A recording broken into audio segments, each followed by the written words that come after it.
Welcome to the FaceTime with God podcast. I'm your host, Kay Farrar, and yes, you have tuned in to the right place because we're bringing Christ to the culture and the culture to Christ because the gospel's not for old times, it's for all times. So we've got relevant topics, real people, and we're starting right now. This has got to be the favorite time of the year for anybody who loves to eat. And I think I'm in that category. You know, there's certain things that you only get during Thanksgiving, especially things like stuffing. You don't really eat that all throughout the year. And some people are like, yeah, and I don't eat it during Thanksgiving either. Yeah, but you know, that turkey and gravy, most of the time you don't get that any other time than usually Thanksgiving and Christmas, or if it's some other special occasion. I'm putting on screen some of my favorites that I actually make and kind of got a little good at making. You know, I haven't been known for being a cook over the years, but I made it my business to get in that kitchen and figure out especially how to make my mom's dishes. And, you know, she would coach me through it. And then some of the stuff I just researched and figured it out on my own. I got to the point where I could really make some potato salad.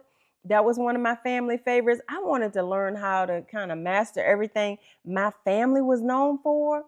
Banana pudding. My dad, oh my gosh, people loved his banana pudding. I did it a couple times and it came out pretty good. But my mom's string beans, I really got down. Her pot roast was one of those things.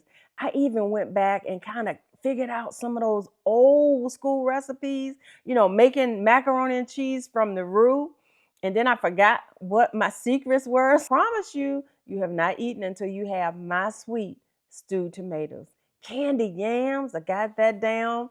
And so I'm putting on some of my favorites on the screen. What are some of your favorites, right?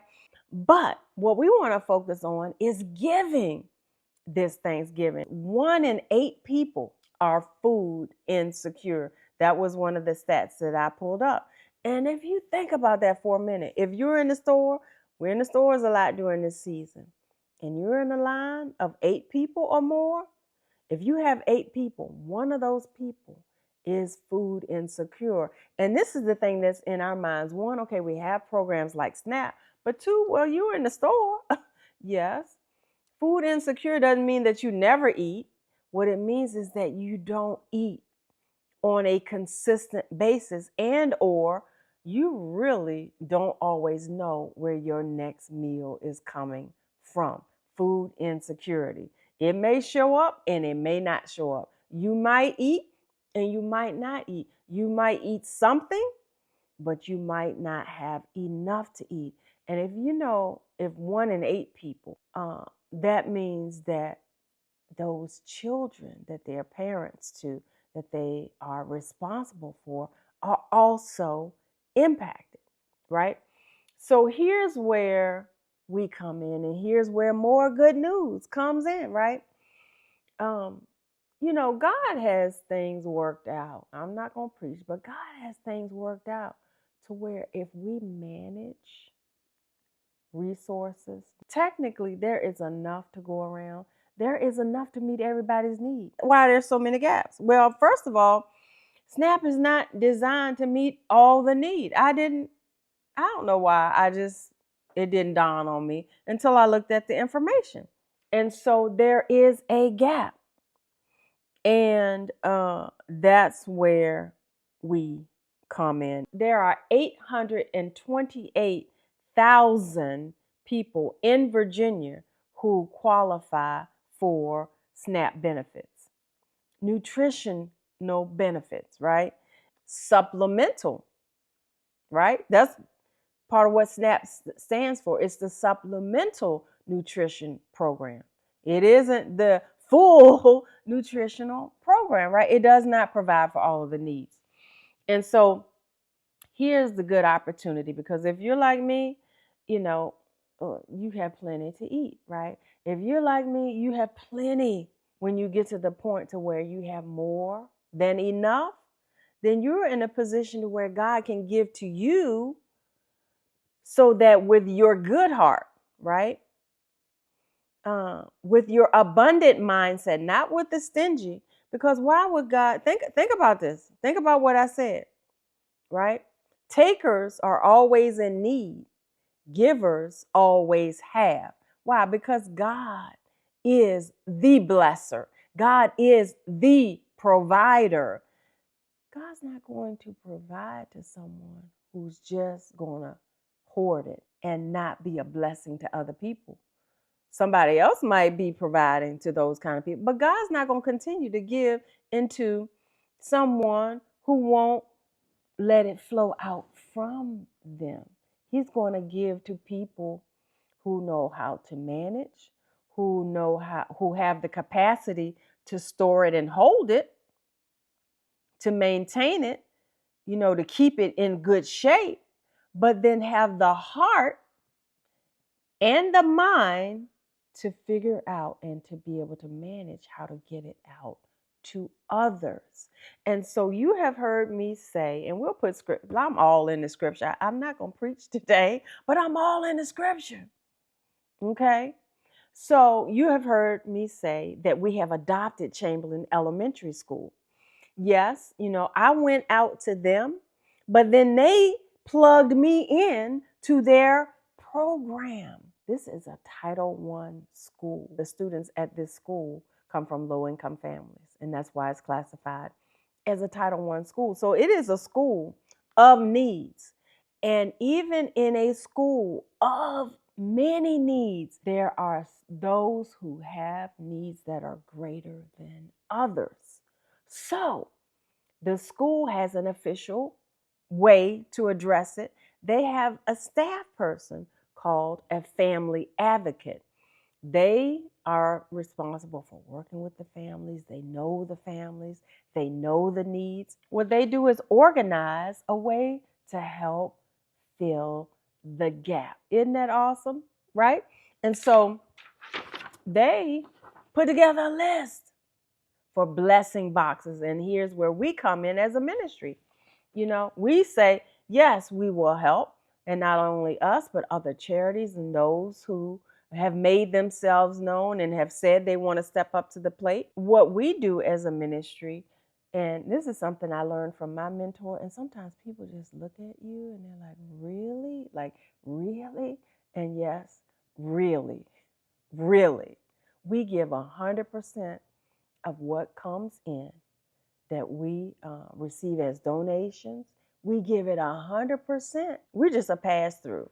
Look, it makes it so much easier when you give 100%. Charities, most charity, rarely will you find a charity that gives 100%. Rarely. Why? Because they have overhead. Do you know it costs to produce these videos? And where do you think that money comes from?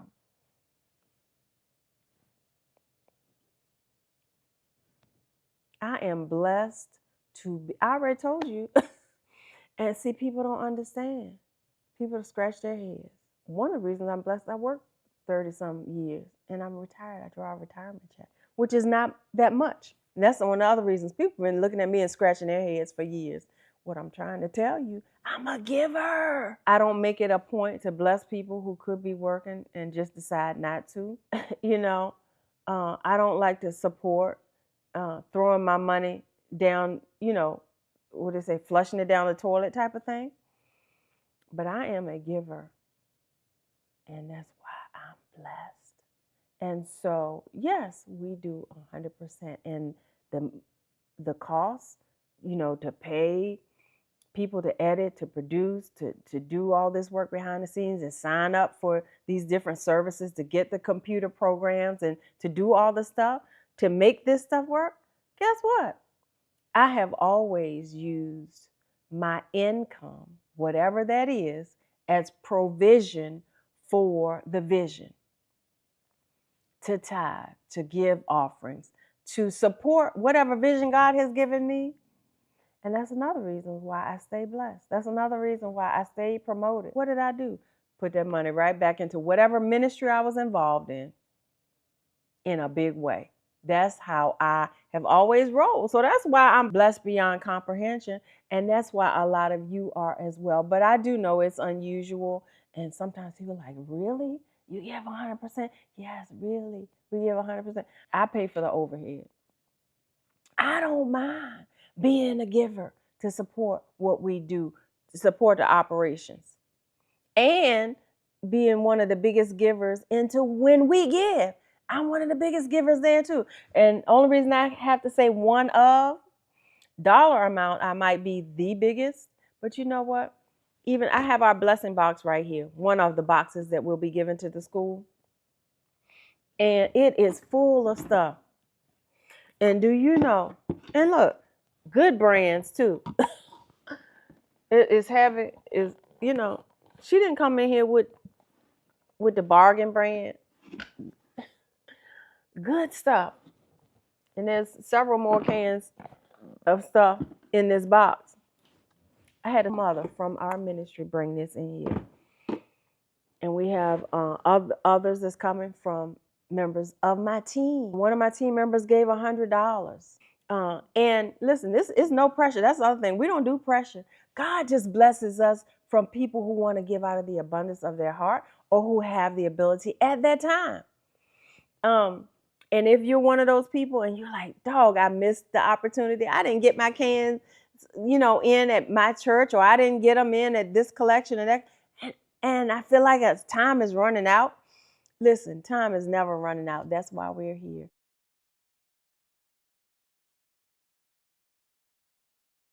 And if you want to give, we have a list, and we'll put that on screen that we got from the school. We didn't make this up. This is what they provided. And they have been working with these students. They know the families. They know the needs. This is an organized process. That's why I love it. All of our giving that we do through a ministry, I decided to do it through a school. That's why we picked it, because it's a perfect match. And we know that there are people who know the needs and are able to get it directly to where it needs to go. So, and not only that, we always go above. We always go above whatever list they have. We were like, well, they need some seasoning. So we get onions, we get, other things that we put in the box. And the school has refrigeration. They have a freezer and that kind of thing. And there's only a few days between when we get the donations to them and then they get them directly back out to the families. So we will be providing a frozen turkey and other things. We might not be doing ham because everybody doesn't do ham, but we add extra things to the box. We do extra. Why? Because we're blessed extra. And because we love giving. Because we love giving. As you become a giver, as you already are a giver, you know that it lifts you up when you bless other people. So if you want to get in on it with us, hit me up at kfarrar@kfarrar.com. Those of you who know me, see me in the neighborhood or whatever, feel free to just ping me. Just toot your horn. If you need me to come over and load up my car or what have you, we're happy to do that. If we get more than what we can give to the school, we will take it to the food bank. But we will make sure whatever comes in goes directly to those who are in need, directly to where it's intended to go. No other place, 100%. And people are like, really? Yes, really. That's one of my secrets to being blessed, is to be a blessing. All right. We can't take care of everybody all the time, but we can be a part of the bigger picture. And when everyone does their part, there is no shortage and everybody gets blessed. Let's focus on giving this Thanksgiving. Please also subscribe to the channel. Please also give us your feedback and engage with us, and just let my teams feel your love. Hit us up here on the YouTube channel. A lot of you guys send me so many encouraging things, and I share it with the team, but we would love to see it here on the channel. Make sure you subscribe and share this video with others so we can focus on giving this Thanksgiving. Thank you, guys. All right, so that's our podcast today. Happy Thanksgiving, and let's continue to focus on what matters. Let's focus on giving this Thanksgiving.